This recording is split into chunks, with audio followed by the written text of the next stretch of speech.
ఈ లోకంలో మనకు ఎన్నో వాంఛలు ఉంటాయి. అయితే దేవుడు మెచ్చేది, ఎప్పటికీ నిలిచిపోయే వాంఛ ఏమైనా ఉన్నదా? అదేమిటో పరిశీలిద్దాం.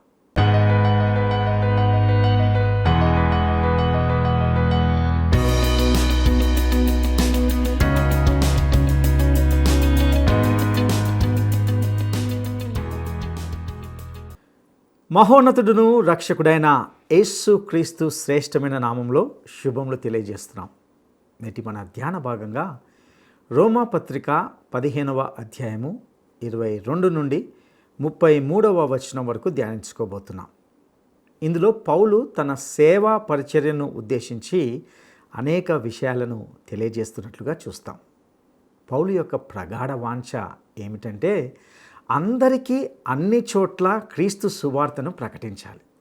అయితే అనేక పర్యాయములు ఆటంకము కలిగినట్లుగా చూస్తాం.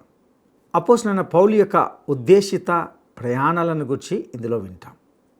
పరిశుద్ధుల కొరకు పరిచర్య చేయించు యెరూషలేములో ఉన్న పరిశుద్ధులలో బీదలైన వారి నిమిత్తము ఆర్థిక సహాయంకు సంబంధించిన ప్రస్తావనను ఇందులో గమనిస్తాం.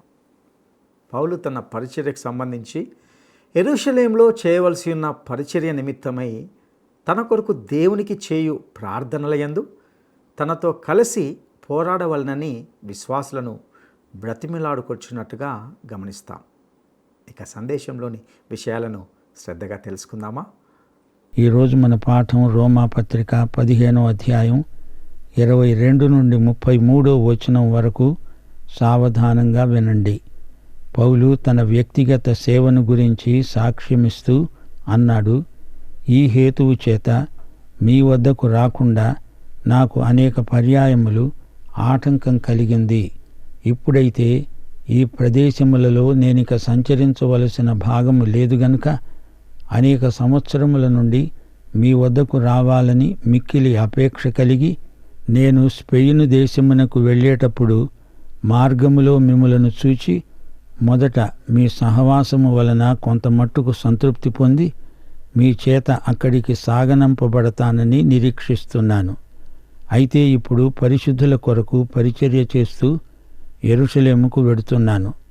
ఏలయనగా యెరూషలేములో ఉన్న పరిశుద్ధులలో బీదలైన వారి నిమిత్తము మాసిదోనియా వారు అకయ్య వారు కొంత సొమ్ము చందా వేయటానికి ఇష్టపడ్డారు. అవును, వారిష్టపడి దాన్ని చేశారు. వారు వీరికి రుణస్థులు.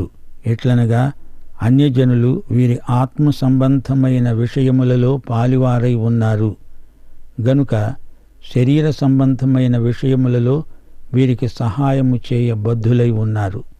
ఈ పనిని ముగించి ఈ ఫలమును వారికి అప్పగించి నేను మీ పట్టణము మీదుగా స్పెయినుకు ప్రయాణం చేస్తాను.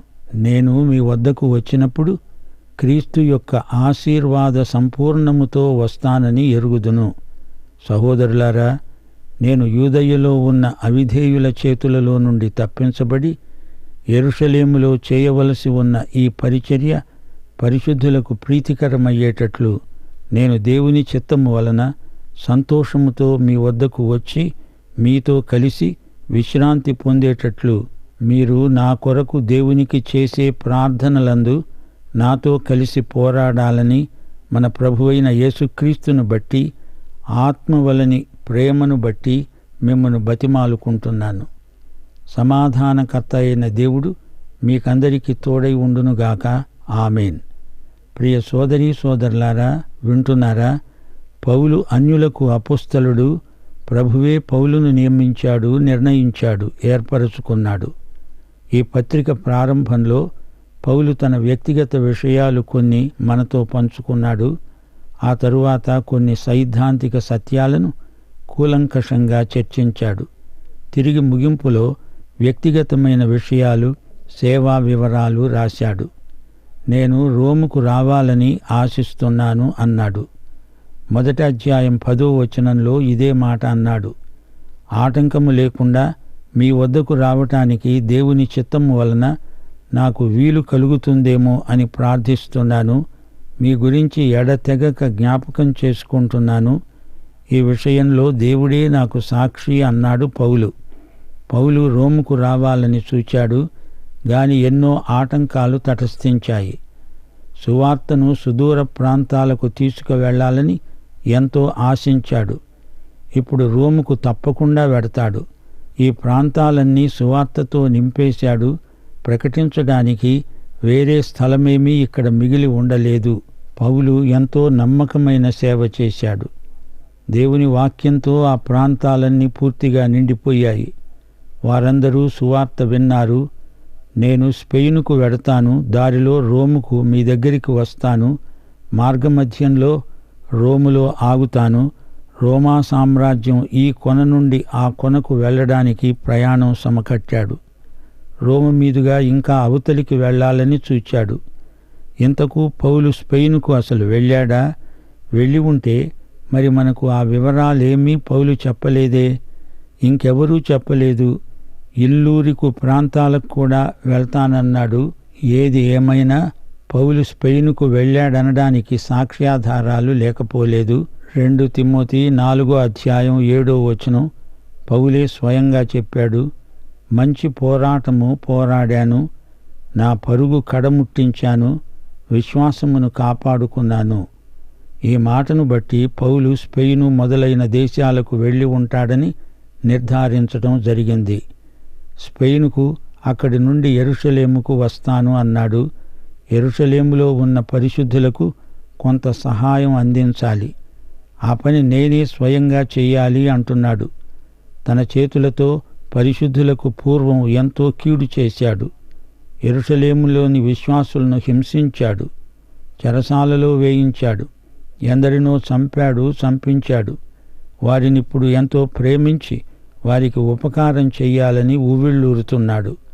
మాసిదోనియా, అకయ్య వారు యెరూషలేము వారికి పౌలు ద్వారా కొంత సహాయం పంపుతున్నారు.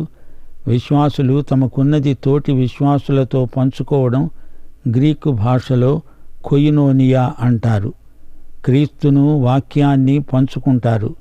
ప్రార్థన, ప్రభువు రాత్రి భోజన సంస్కారం, తమకున్న ద్రవ్యం పంచుకుంటారు. ఇది కొయినోనియా సహవాసం. విశ్వాసులు పరస్పరం పంచుకునే విధానం ఎంతో ఆకర్షణీయమైనది, అర్థవంతమైనది. విశ్వాసులు దేవునితో సహవాసము గలవారు. ఒకరితో ఒకరికి సహవాసమున్నది. క్రీస్తుకు సంబంధించినవి ఒకరితో ఒకరు పంచుకుంటారు. అంతకుముందు తాను హింసించిన పరిశుద్ధులతో కొయినోనియా సహవాసానికి తాను వెడుతున్నాడు. అపొస్తలుల కార్యములు 24:17 పౌలన్నాడు, కొన్ని దినములైన తరువాత నేను నా స్వజనులకు దానద్రవ్యమును, కానుకలను అప్పగించడానికి వచ్చాను. ఈ సహవాస సేవ పౌలుకు ఎంతో ఇష్టం. 2 కొరింథీ 8-9 ఇదే పరిచర్యను గురించి మాట్లాడతాయి. దాతృత్వము దేవుని కృప. మాసిదోనియాలోని కొయినోనియా ఎంత ప్రగాఢమైనదో, వారు నిరుపేదలైనా వారి దాతృత్వం ఎంతో విస్తరించింది. తమ సామర్థ్యాన్ని మించి ఇచ్చారు. దాతృత్వ కృపలో వారికి ఎంతో అభివృద్ధి కలిగింది. వారిది యథార్థమైన ప్రేమ. ఒకరి సమృద్ధి మరొకరి అక్కరకు వినియోగపడాలి. ఉపకార ద్రవ్యం పౌలు వారికి తెచ్చి అందిస్తానన్నాడు. సమృద్ధిగా విత్తేవాడు సమృద్ధిగా పంట కోస్తాడు. ఉత్సాహముగా ఇచ్చేవారిని దేవుడు ప్రేమిస్తాడు. పూర్ణ ఔదార్యము, భాగ్యము గల విశ్వాసుల మధ్య కొయినోనియా సహవాసం ప్రవర్తిల్లుతుంది. చెప్పశక్యము కాని దేవుని వరమే యేసుక్రీస్తు. ఇది స్వచ్ఛందమైన ప్రేమ కానుక. 2 కొరింథీ 9:7 సణుక్కోకుండా బలవంతముగా కాక ప్రతివాడు తన హృదయములో నిశ్చయించుకున్న ప్రకారమే ఇవ్వాలి. ఇశ్రాయేలు నుండే అన్యులు సువార్తను పొందారు. యోహాను సువార్త 4:22 ప్రభువు అన్నాడు, మీరు మీకు తెలియని దానిని ఆరాధించేవారు, మేము మాకు తెలిసినదే ఆరాధిస్తాము. రక్షణ యూదులలో నుండే కలుగుతున్నది. సువార్త యెరూషలేములో ఆరంభించింది. మాసిదోనియా, అకయ్య వారు యెరూషలేముకు ఎంతో అచ్చి ఉన్నారు. యెరూషలేములోని విశ్వాసులు ఆర్థికంగా ఇబ్బందిలో ఉన్నారు. కారణం, క్రైస్తవులకు హింసలు కలిగాయి. మాసిదోనియా, అకయ్య విశ్వాసులు యెరూషలేము విశ్వాసులకు సాయం చేయడానికి సిద్ధంగా ఉన్నారు. బిడ్డ సంఘం తల్లి సంఘానికి సాయం చేస్తోంది. ఇది ఎంతో అర్థవంతమైన సహాయం, సమయోచితమైన ఉపకారం. మీరు ద్రవ్యం ఇచ్చినప్పుడు అది ఎలా వినియోగమవుతుందో, అది ఎలా ఫలవంతమవుతుందో తెలుసుకోవాలి కదా. పౌలు రోముకు దేవుని చిత్త ప్రకారమే వెళ్ళాడు. తనకు దేవుడిచ్చిన అపుస్తలిక అధికారంతో పౌలు వెళ్ళాడు. దేవుడు పౌలుకు సునిశితమైన మనస్సు, అవగాహన అనుగ్రహించాడు. యెరూషలేముకు గాని రోముకు గాని పౌలు దేవుని చిత్తాన్ని అనుసరించే వెళ్ళాడని మనం గ్రహించాలి. దేవుని బిడ్డలు కష్టాలొచ్చినప్పుడు ఇది దేవుని చిత్తం కాదేమో అని అనుమానపడాల్సిన పనే లేదు. దేవుని చిత్తం అంటే పూల పానుపు కాదు. దారి కఠినమై ఉండవచ్చు, అయినా అది దేవుని చిత్తమైనప్పుడు సంతోషంగా భరిస్తాము. అన్నీ నీకు అనుకూలమై ఉన్నా అది దేవునికి ప్రతికూలమై ఉండవచ్చు. త్వరపడి అపార్థం చేసుకోకూడదు.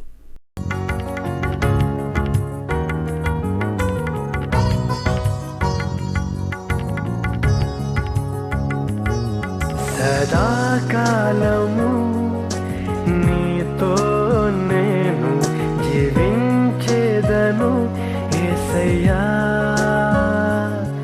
సదాకాలము నీతో నేను జీవించేదను యేసయ్యా. యేసయ్యా యేసయ్యా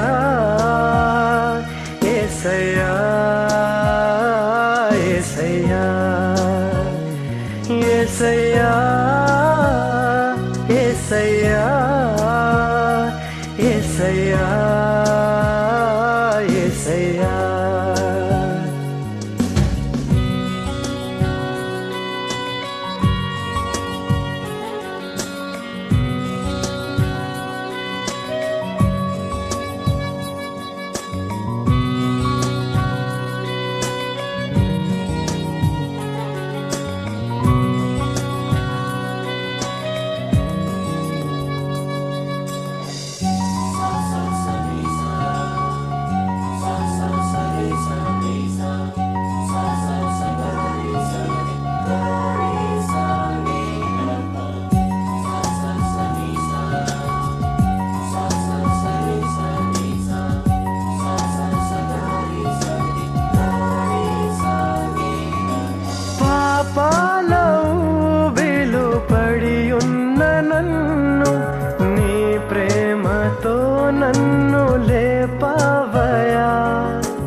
యేసయ్యా యేసయ్యా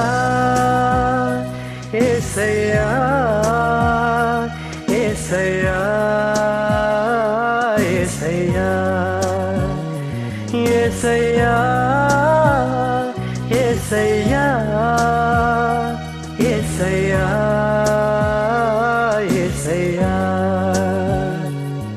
సదాకాలము నీతో నేను జీవించేదను యేసయ్యా.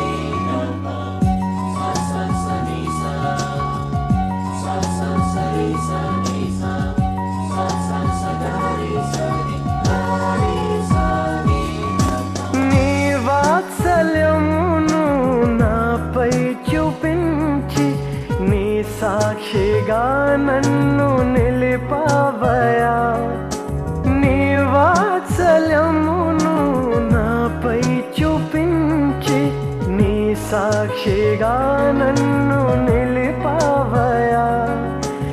ఆశ్చర్య కార్యములు ఎన్నో చేసి నీ పాత్రగా నన్ను మలిచావయా. ఆశ్చర్య కార్యములు ఎన్నో చేసి నీ పాత్రగా నన్ను మలిచావయా. యేసయ్యా యేసయ్యా యేసయ్యా యేసయ్యా యేసయ్యా యేసయ్యా యేసయ్యా యేసయ్యా. సదాకాలము నీతో నేను జీవించేదను యేసయ్యా. సదాకాలము నీతో నేను జీవించేదను యేసయ్యా. ఇతరుల విషయంలో తీర్పు తీర్చకూడదు. యేసుక్రీస్తు మహిమార్థం పరిశుద్ధాత్మ వల్ల కలిగే ప్రేమ కలిగిన వారై నాతో కలిసి కృషి చెయ్యండి, పోరాడండి, నా కొరకు ప్రార్థించండి అని పౌలు అడుగుతున్నాడు. రోమాపత్రికలో పౌలు ప్రబోధించిన సిద్ధాంత సత్యాన్ని ప్రయోగించడం ఎలాగో ఇక్కడ చూపబడింది. దేవునికి అవిధేయులైన వారు కొందరు పౌలును వెంటాడుతున్నారు. వారి చేతిలో నుండి దేవుడే ఆయన్ను తప్పించాలి. యెరూషలేములో ఎంతో సేవ ఉంది. తన సేవ స్థానిక విశ్వాసులకు ఆమోదమై, ప్రీతికరమై, ఆశీర్వాదకరం కావాలని పౌలు ప్రార్థిస్తున్నాడు. తన పాఠకులు కూడా తనతో ప్రార్థించాలని కోరుతున్నాడు. విశ్వాసులతో కలిసి ఉంటే అలసి ఉన్న పౌలుకు అదెంతో విశ్రాంతి అనిపిస్తుంది. యేసుక్రీస్తు రానిస్తేనే ఏదైనా తనకు జరిగేది. ఆయన అనుమతి లేకుండా తనకెట్టి ప్రమాదము కలగదు అనే నిశ్చయత పౌలుకు ఉంది. పరిశుద్ధాత్మ ఫలమైన ప్రేమను పౌలు ఇక్కడ పేర్కొంటున్నాడు. నాతో కలిసి ఈ వేదనను, భారాన్ని పంచుకోండి అని వారిని కోరుతున్నాడు. క్రీస్తు యొక్క ఆశీర్వాద సంపూర్ణతతో మీ వద్దకు వస్తున్నాను అంటూ పౌలు రాస్తున్నాడు. యూదయ్యలో అవిధేయులు, అవిశ్వాసులు పౌలుకు కీడు కలిగించాలని చూస్తున్నారు. వారు మతనాయకులు, వారికి అధికారముంది. వారి బారి నుండి ప్రభువే కాపాడతాడు.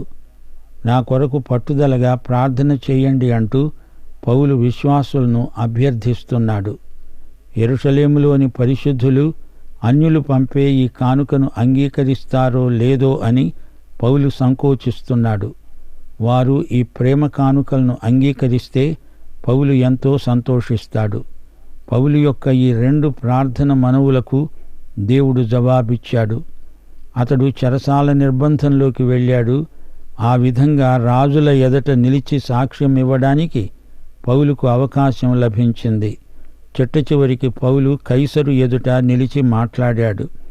ఈ విధంగా పౌలు ఎడల దేవుని చిత్తం నెరవేరింది. దేవుని చిత్తము వలన సంతోషముతో మీ వద్దకు వస్తాను, మీతో కలిసి విశ్రాంతి పొందుతాను అంటున్నాడు పౌలు. తన హృదయాన్ని వారి ఎదట పౌలు కుమ్మరించుకుంటున్నాడు. పౌలు మనస్సు అలాంటిది.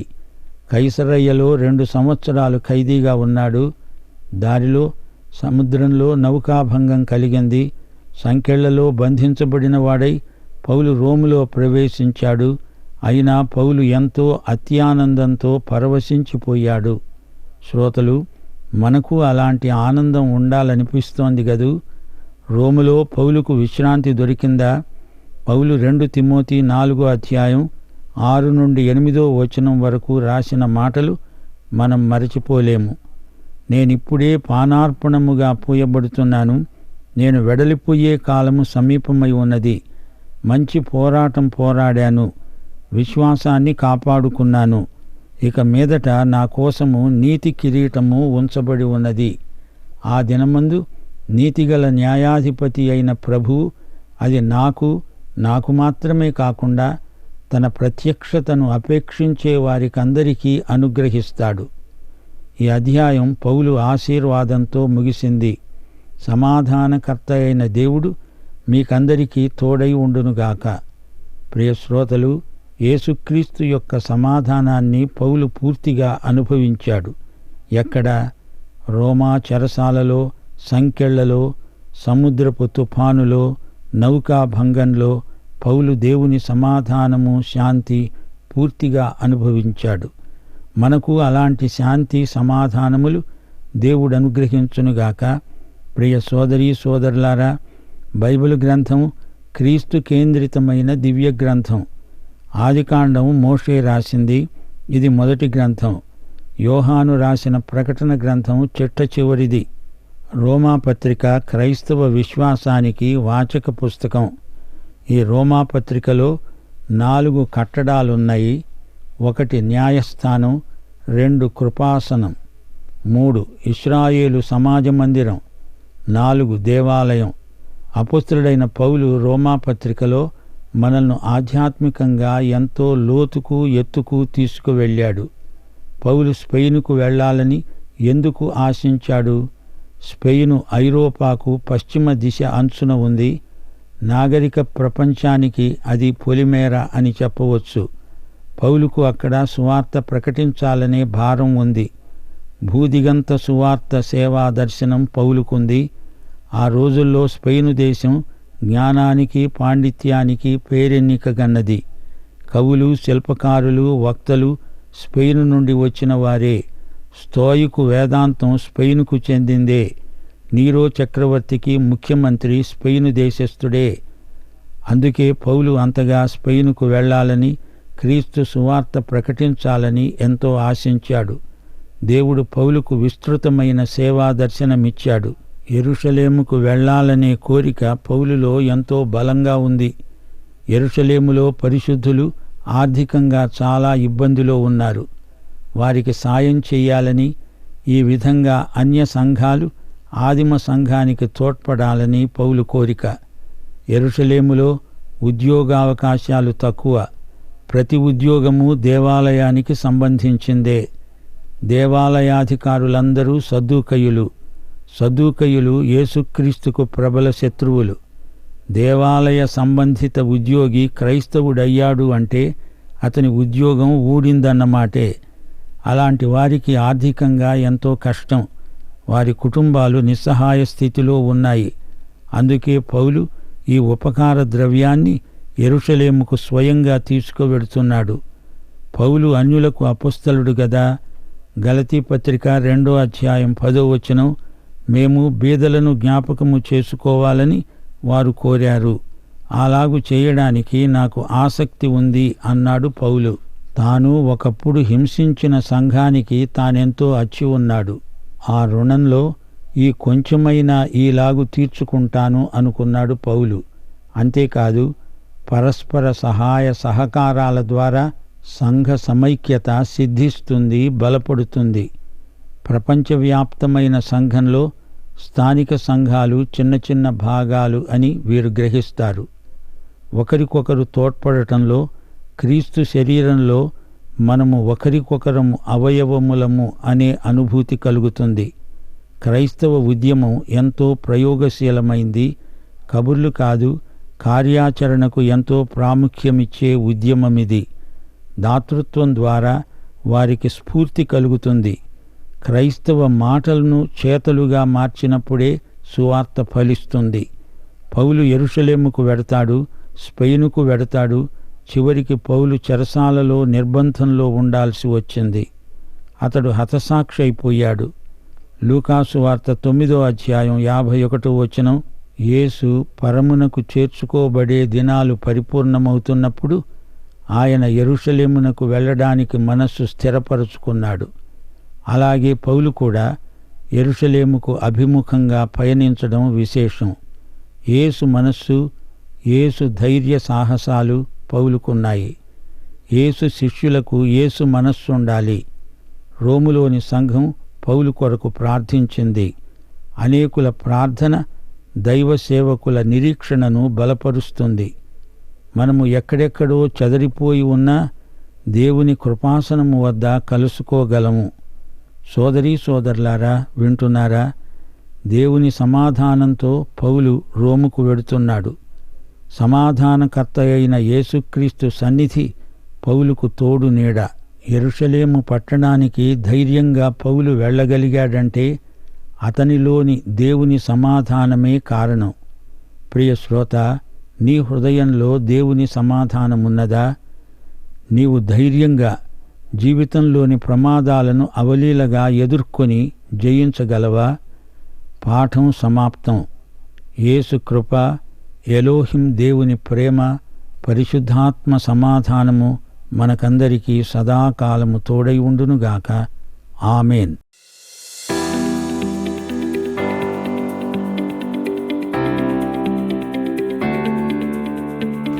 యెరూషలేములోని పరిశుద్ధులలో బీదలైన వారికి సహాయం చేయడానికి ముందుకు వచ్చిన వారు ఎవరు?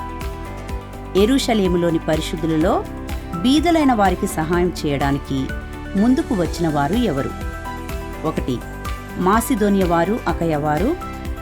2. ఫిలిప్పు వారు, రోమావారు. 3. కొరింథు వారు, కొలస్సీ వారు. ప్రియులారా, ఇంతవరకు మనము రోమాపత్రిక 15వ అధ్యాయము 22 నుండి 33వ వచనం వరకు ధ్యానించుకున్నాం. అపోస్తలుడైన పౌలు తన స్వంత కోరికల కంటే కూడా క్రీస్తు విషయాలకే ఎక్కువగా ప్రాధాన్యత ఇచ్చినట్టుగా గమనించాం. అతడు సంఘాలను కట్టడానికే ప్రాధాన్యతనిచ్చాడు. తన ప్రతి మిషనరీ యాత్రలో దేవుణ్ణి సంతోషపెట్టే పనినే ఎంచుకొని దేవుణ్ణి మహిమపరిచాడు. ప్రతి విశ్వాసి ప్రతి మంచి పనికి, ముఖ్యంగా ఆత్మ మార్పిడికి సంబంధించిన ముఖ్యమైన ప్రయత్నానికి ప్రార్థనతో, ఆర్థిక సహాయంతో మద్దతునివ్వడం సహేతుకమైన నిరీక్షణ అయి ఉన్నది. అపోస్తలుడైన పౌలు దాతృత్వ దూతగా వ్యవహరిస్తూ యెరూషలేముకు వెళ్ళాడు. దేవునికి సంతోషంగా ఇవ్వడం యొక్క విలువను ఇందులో తెలియజేశాడు. క్రైస్తవుల మధ్య పరస్పర కార్యాలు యేసుక్రీస్తులో వారి ఐక్యతకు నిదర్శనంగా ఉపయోగపడాలి. అన్యజనులు యూదుల నుండి సువార్తను స్వీకరించి వారి భౌతిక అవసరాలను తీర్చడానికి బాధ్యత వహించారు. అయితే మనము మనుషుల నుండి తక్కువ మరియు దేవుని నుండి ఎక్కువ ఆశించడం తెలివైన పని. ఆత్మ యొక్క శక్తితో కూడిన సువార్త యొక్క గొప్పతనం అద్భుతమైన మరియు సంతోషకరమైన ప్రభావాలను తీసుకువస్తుంది. ఇందులో పౌలు తన తోటి విశ్వాసుల ప్రార్థనలను అభ్యర్థిస్తున్నట్టుగా మనము గమనించగలం. దీని ద్వారా మనము నీతిమంతులు చేసే శక్తివంతమైన మరియు హృదయపూర్వక ప్రార్థనల విలువను గుర్తించాలి. ప్రార్థనతో విజయం సాధించాలని కోరుకునేవారు తప్పనిసరిగా దానికోసం కృషి చేయాలి. మరియు ఇతరుల ప్రార్థనలను అభ్యర్థించేవారు తమ కోసం ప్రార్థించడం మర్చిపోకూడదు. క్రీస్తు మన పరిస్థితిని మరియు అవసరాలను సంపూర్ణంగా అర్థం చేసుకున్నప్పటికీ ఆయన వాటిని మన నుండి వినాలని కోరుకుంటాడు. మన ఆనందం పూర్తిగా దేవుని చిత్తంపైనే ఆధారపడి ఉంటుంది. క్రీస్తు కొరకు మరియు పరిశుద్ధాత్మ ప్రేమ ద్వారా క్రైస్తవుల ఆత్మలపై మరియు పరిచారకుల ప్రయత్నాలపై గణనీయమైన ఆశీర్వాదాలు కుమ్మరించబడాలని మరియు ఒకరికొకరు ప్రార్థించడంలో ఉత్సాహంగా ఉండడానికి ప్రయత్నిద్దాం. అటు కృపా దేవుడు మనకు దయచేయనుగాక. దైవాశీస్సులు.